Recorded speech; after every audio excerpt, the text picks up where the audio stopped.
वो सीधा कह रहे हैं कि नकली शराब एक के बाद एक गुजरात में पकड़े। कितनी रेड्स वहां पर पड़ी गुजरात में?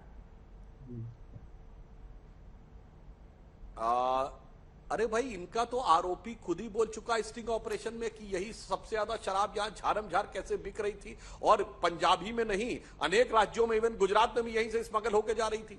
मगर मैं एक बात कहना चाहता हूं, बात शराब की होती है, शिक्षा के लिए आते हैं। अरविंद केजरीवाल जी ऑन रिकॉर्ड बोल चुके हैं कि 2.5 लाख बच्चे प्राइवेट स्कूल से सरकारी स्कूल में आ गए। ये अपने 2.5 मंत्रियों के नाम बता दें जिन्होंने अपने परिवार के बच्चों को प्राइवेट स्कूल से सरकारी स्कूल में शिफ्ट कर लिया हो, तो हम मान लें।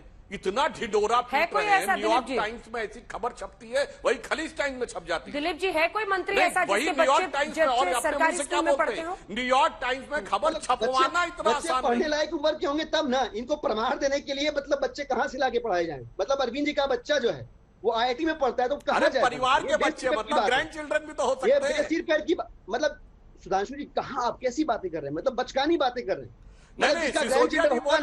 वो खाली आपको प्रमाण देने के लिए ग्रैंड चिल्ड्रन पैदा सिसोदिया जी बोल चुके हैं। हम कहाँ फंसे हुए हैं? आप मुद्दे की बात करिए ना। मुद्दा क्या है? मुद्दा क्या है? मुद्दा है गुजरात के चुनाव में भारतीय जनता पार्टी नहीं चाहती। ठीक है दिलीप जी, जवाब सुन लीजिए।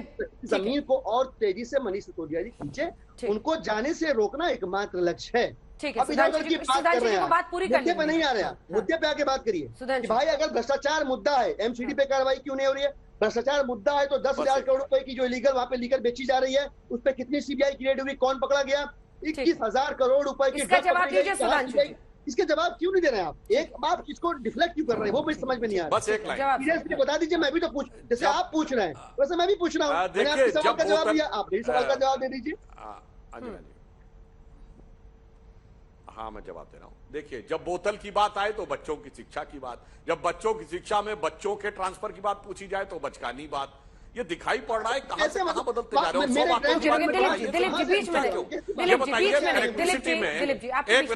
एक लाइन दिलीप जी अपने अपने टर्न पे बोलिए, अपने अपने टर्न पे। दिलीप जी अपने अपने टर्न पे ये बताइए कि डिस्कॉम कंपनीज में जहां पर दिल्ली सरकार का वित्त सचिव और ऊर्जा सचिव नियुक्त होता था, वहां आपकी पार्टी के पदाधिकारी क्यों नियुक्त हुए? और आपने जो लोगों को फ्री बिजली देने की बात कही, वो उन कंपनियों को एडजस्ट करने के लिए कही। इसका मतलब लगता लोगों को मुफ्त बिजली देने का आपका जो वो वादा था, वो हकीकत में उन कंपनियों के खाते में हजारों करोड़ डालने था। वरना दुनिया में, भारत में कोई ऐसा उदाहरण बता दीजिए जहां पर वो कहे कि डायरेक्ट बेनिफिट से हम सब्सिडी नहीं देंगे जैसे हम देते हैं, सीधे अकाउंट में ट्रांसफर होती। नहीं, वो बिजली कंपनियों का जो उधार ड्यू है उसमें एडजस्ट की जाएगी। अद्भुत है भाई। और वो कौन एडजस्ट करेगा? सरकारी अधिकारी नहीं, बोर्ड में बैठ के मेरे पार्टी के पदाधिकारी और मेरे सांसद के परिवार के बेटे एडजस्ट करेंगे। मगर ये कहेंगे कि स्कूल में बेटे नहीं आएंगे, मगर बिजली कंपनियों के बोर्ड में आ जाएंगे।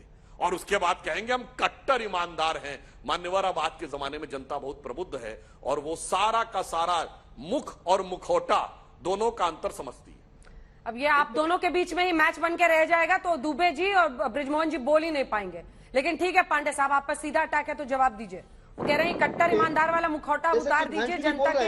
अंजना जी, बिल्कुल ऐसे ही विधानसभा चुनाव के पहले अमित शाह जी बोल रहे थे। उनकी एक रैली थी और वो बोले कि देखो जी, आम आदमी पार्टी ने सत्यानाश कर दिया कि नहीं स्कूलों का। तो इनके पार्टी के कार्यकर्ता बोले कर दिया। लेकिन अमित शाह जी उस समय ये भूल गए कि 16 लाख परिवार जिनके बच्चे दिल्ली के सरकारी स्कूल में पढ़ते हैं वो भी वो टीवी देख रहे हैं। जैसे ही ये लाइन बोली, दिल्ली वाले बोल पड़े तो झूठ बोल रहा है, हम तो डायरेक्ट बेनिफिशियरी हैं। ये कह रहे हैं सब्सिडी के ऊपर ये अपनी एक राम कहानी पता नहीं कहां से बुन के लाए हैं। बट दिल्ली की सब्सिडी जो है वो दिल्ली के 90% परिवार उसके डायरेक्ट बेनिफिशियरी हैं। और सुधांशु जी ये भूल जा रहे हैं कि जब ये झूठ परकुलेट करने की कोशिश कर रहे हैं, प्रोपेगेंडा चला रहे हैं टीवी चैनल में बैठ के, तो दिल्ली वाले इनके प्रोपेगेंडा को समझ रहे हैं कि भाई साहब क्या बकवास, क्या कैसी बातें कर रहे हो।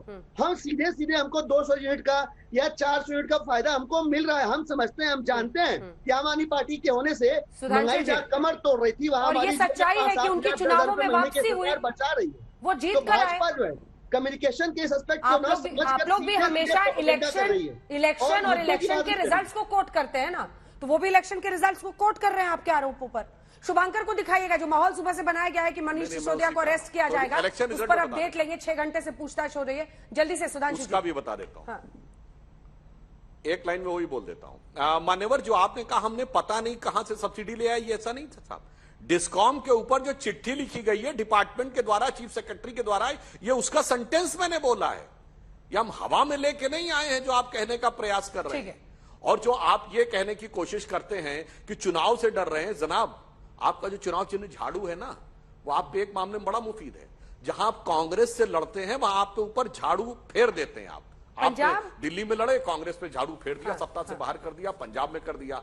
जब हमसे लड़ते हैं तो आप पे झाड़ू फिर जाता है। दिल्ली में 2 बार आप लोकसभा में हमसे मुकाबला था, 7 में 0, 7 में 0। उत्तर प्रदेश में सब जगह जमानत जब्त, उत्तराखंड में सब जगह जमानत जब्त। तो भाई कांग्रेस को आपसे डरना चाहिए। हमारे साथ लड़ने का इतिहास आपका बड़ा कष्टकारक रहा है, आपका सुखद अनुभव नहीं रहा है। तो अब इसलिए ये जो आप बार बार गुजरात से बचने का प्रयास करते हैं, गुजरात में कहीं कोई लेना देना नहीं है। जवाब दिल्ली में दीजिए, जवाब भ्रष्टाचार का दीजिए और तथ्यों के आधार के ऊपर दीजिए, और इस ढंग का बचाव करने का प्रयास मत करिए। आपने 16 लाख की संख्या बोली, एक लाइन 16 लाख परिवारों के बच्चे। अंजना जी, ऑन एन एवरेज एक परिवार में माना जाता है कि 5 लोग होते हैं, मतलब 80 लाख की पॉपुलेशन के बच्चे। 80 लाख की पॉपुलेशन दिल्ली में नहीं होगी जिसके स्कूली बच्चे हों। मतलब कुछ आंकड़ा बोल देंगे। आपकी लीनियर मैथमेटिक्स भी बड़ी कुछ आंकड़ा बोल देंगे। शुभंकर जल्दी से 6 घंटे की पूछताछ हो गई है, 6 घंटे की पूछताछ हो गई है। सुबह से अरविंद केजरीवाल ने अब ये भी ऐलान कर दिया है कि जेल के ताले टूटेंगे और मनीष सिसोदिया निकलेंगे। यहाँ क्या हो रहा है पूछताछ में अंदर? देखिए अंजना, जो जनता है वो पूछ रही है कि अभी तो गिरफ्तारी हुई नहीं है। गिरफ्तारी की बात जो है वो आम आदमी पार्टी कर रही है, लेकिन जैसा कि आपने कहा कि 6 घंटे हो गए हैं और पूछताछ को लगातार यहाँ पर जो सियासी ड्रामा है वो देखने को मिला। ये मामला करप्शन और इलेक्शन का था और आम आदमी पार्टी ने अब तक इसको इलेक्शन आधारित रखा है। वो करप्शन पर बात नहीं कर रहे हैं। आप कितने भी सवाल पूछेंगे वो घूम टहल के गुजरात पहुंच जा रहे हैं। लेकिन सीबीआई की जो सोर्सेस है उनके हवाले से कई जानकारियां निकलकर सामने आई हैं और एक बड़ी जानकारी ये है कि बीते 6 घंटे में जो पूछताछ हुई है उसमें जो जवाब मनीष सिसोदिया ने दिए हैं उन जवाबों से वो संतुष्ट नहीं नजर आ रहे हैं। खासतौर पर विजय नायर को लेकर जो सवाल है कि विजय नायर क्या इसमें इन्वॉल्व थे, आपके रिश्ते कैसे थे, उसमें थोड़ा वो असहज है, जो जानकारियां हमारे पास निकल कर आई हैं। इसके अलावा एक बड़ी जो बात कही गई है वो ये सीबीआई के द्वारा रखी गई है कि 12% लाभ मिला था और इसमें से ये कहा जा रहा है कि 6% लाभ जो था वो आम आदमी पार्टी से जुड़े लोगों के पास पहुंच रहा था और इसको लेकर सवाल जो है वो पूछे जा रहे हैं। और ये एक ऐसा विषय है जिसको लेकर सीबीआई से जुड़े सूत्र कह रहे हैं कि यहां पर सबूत हैं और यहीं पर मनीष सिसोदिया घिरते हुए नजर आ रहे हैं। हालांकि जानकार ये भी कह रहे हैं कि गिरफ्तारी शायद आज ना हो, पूछताछ का दौर बढ़े, लेकिन गिरफ्तारी होगी, कब होगी इस पर नजर रहेगी। आम आदमी पार्टी कह रही है आज ही गिरफ्तारी होगी, गुजरात चुनाव तक चलती रहेगी। एक और बड़ी बात निकल कर आई है कि तेलंगाना के एक राजनेता हैं, व्यवसायी हैं, वो भी इसमें जुड़े हुए हैं और उनको लेकर भी सवाल यह आया है कि उनकी इतनी ज्यादा दिलचस्पी क्या थी, क्या उनका इतना दिलचस्पी थी और क्यों उन्हें इन्वॉल्व किया गया। तो कुल मिलाकर बीते 6 घंटे में बाहर जो ड्रामा चल रहा है वो सियासी तौर पर है, जहां पर गुजरात को टारगेट पर रखा जा रहा है, भगत सिंह की बातें की जा रही हैं। आप उनसे पूछेंगे कि कैसी शहादत है, वो जवाब अलग अलग तरीके से आते हैं। बापू की समाधि पर जा रहे हैं। हर एक नेता से हमने बात की, आम आदमी पार्टी के बड़े नेता जो आज ग्राउंड पर थे, पूरी तरीके से ये इलेक्शन कैंपेन हमें नजर आ रहा था। लेकिन जब आप सीबीआई दफ्तर के बाहर मौजूद रहेंगे तो यहां पर फिलहाल सन्नाटा है, राजनेता मौजूद नहीं है। लेकिन जो अंदर से खबर है वो ये कि मनीष सिसोदिया के जवाब से सीबीआई के अधिकारी जो हैं वो संतुष्ट नहीं है और सवालों की फहरिस्त में बार बार जवाब जो है वो बदले जा रहे हैं या अलग अलग निकल कर आ रहे हैं। अंजना, ठीक है। शुभंकर, लाइव कमेंट्री हो रही है आज इस पूछताछ पर। आप सोशल मीडिया पर जाएंगे तो कोई कहता है लंच ब्रेक नहीं दिया गया, खाने का टाइम नहीं दिया गया, कोई कह रहा है संतुष्ट नहीं है, कोई कह रहा है कि सवाल जबरदस्त आगे जा रहे हैं। तो खैर, आप बने रहिए, कोई भी हलचल हो फौरन इशारा कीजिएगा, आपका रुख करेंगे वहां पर जानकारी लेने के लिए। लेकिन अब दुबे जी और बृजमोहन जी की बारी आ गई है। दुबे जी एजेंसी पूछताछ के लिए बुलाए तो वो चुनावी शंखनाद नहीं हो सकता है ना। तिलक लगाकर ऐसे ही गए थे संजय राउत जी। बीजेपी कह रही है अब जेल से नहीं निकले, वही नियति होने वाली है इन लोगों की सबकी। और मौसेरे भाई बता रहे हैं सुधांशु जी। अंजना जी, भारतीय जनता पार्टी की विचारधारा बहुत बदल गई।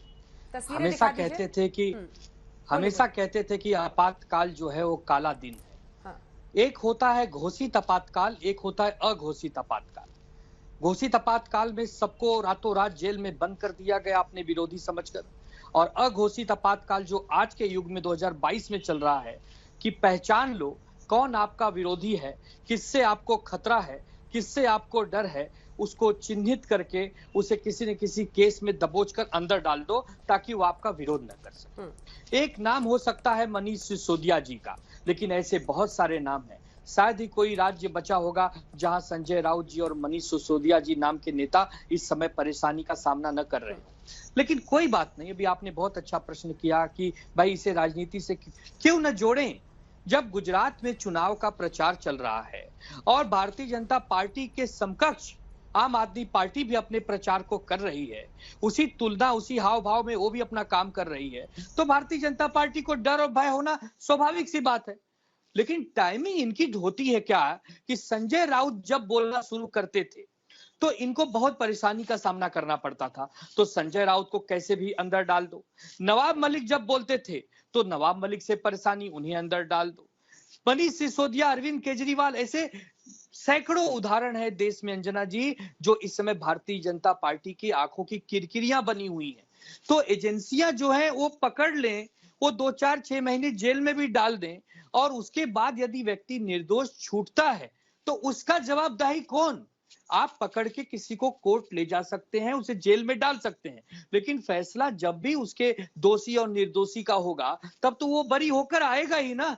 किसी को पकड़ लेने नाम मात्र से ये तय नहीं हो जाता कि वो आरोपी ही है, उसने कसूर किया ही है। तो ये राजनीति से प्रेरित, अब देखिए हमारी पार्टी को तोड़, दुबे जी, हमारी पार्टी संजय राउत को जी पे क्या आरोप है, आप बताइए। आज आप हमें बताइए संजय राउत पर क्या आरोप है। संजय राउत जी पर आरोप है हाँ? कि एक बहुत बड़ा रेसिडेंशियल प्रोजेक्ट था, हाँ? जिसको एक प्राइवेट बिल्डर बना रहा था। नाम बताइए, पात्राचौल, प्रवीण राउत, हाँ, प्रवीण राउत, हाँ? प्रवीण राउत नाम का एक बिल्डर है जो अभी इस समय जेल में है। उसके ऊपर आरोप है कि वो पात्राचौल में लोगों का घर बनाकर देने के वजह से इस समय विवादों में है, जेल में। अब उसमें संजय राउत जी ने हिस्सेदारी की है। कितना रुपया? 55 लाख रुपया, कभी 90 लाख रुपया कहते हैं, कभी 3 करोड़ कहते हैं।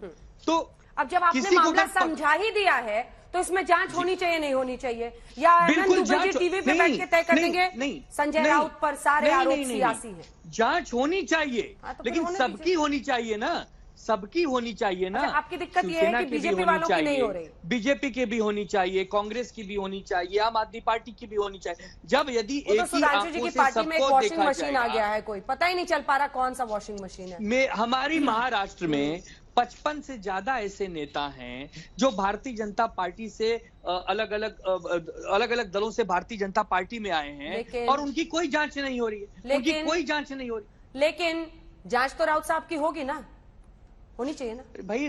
अरे भाई होनी चाहिए ना, वो तो रही है, लेकिन अब ये तो क्लास में जैसे बच्चे करते हैं कि हमारे मार्क्स काटे तो क्यों काटे, नहीं उनके क्यों नहीं काटे। जिस दिन वो दिन वो निर्दोष छूटेंगे, आप भी अपने चैनल पे क्या कहें कि नहीं उनको तो गलतफहमी से पकड़ लिया था। गलतफहमी से नहीं, ठीक है, वो छूट गए हैं, गलत साबित हुए, कोर्ट ने बरी किया, ये खबर सम्मान कर। आप कहेंगे कोर्ट का हम सम्मान करते हैं, कोर्ट के फैसले को हम नतमस्तक होते हैं, लेकिन किसी को खाली इसलिए पकड़ लेना कि वो आपके खिलाफ बोल रहा है, आपका विरोधी है, आपका विपक्ष है और उसको जीवन में राजनीति करने का अधिकार नहीं है क्योंकि वो भाजपा ही नहीं है, यहाँ सबसे बड़ा विरोध है और ये देश की जनता देख रही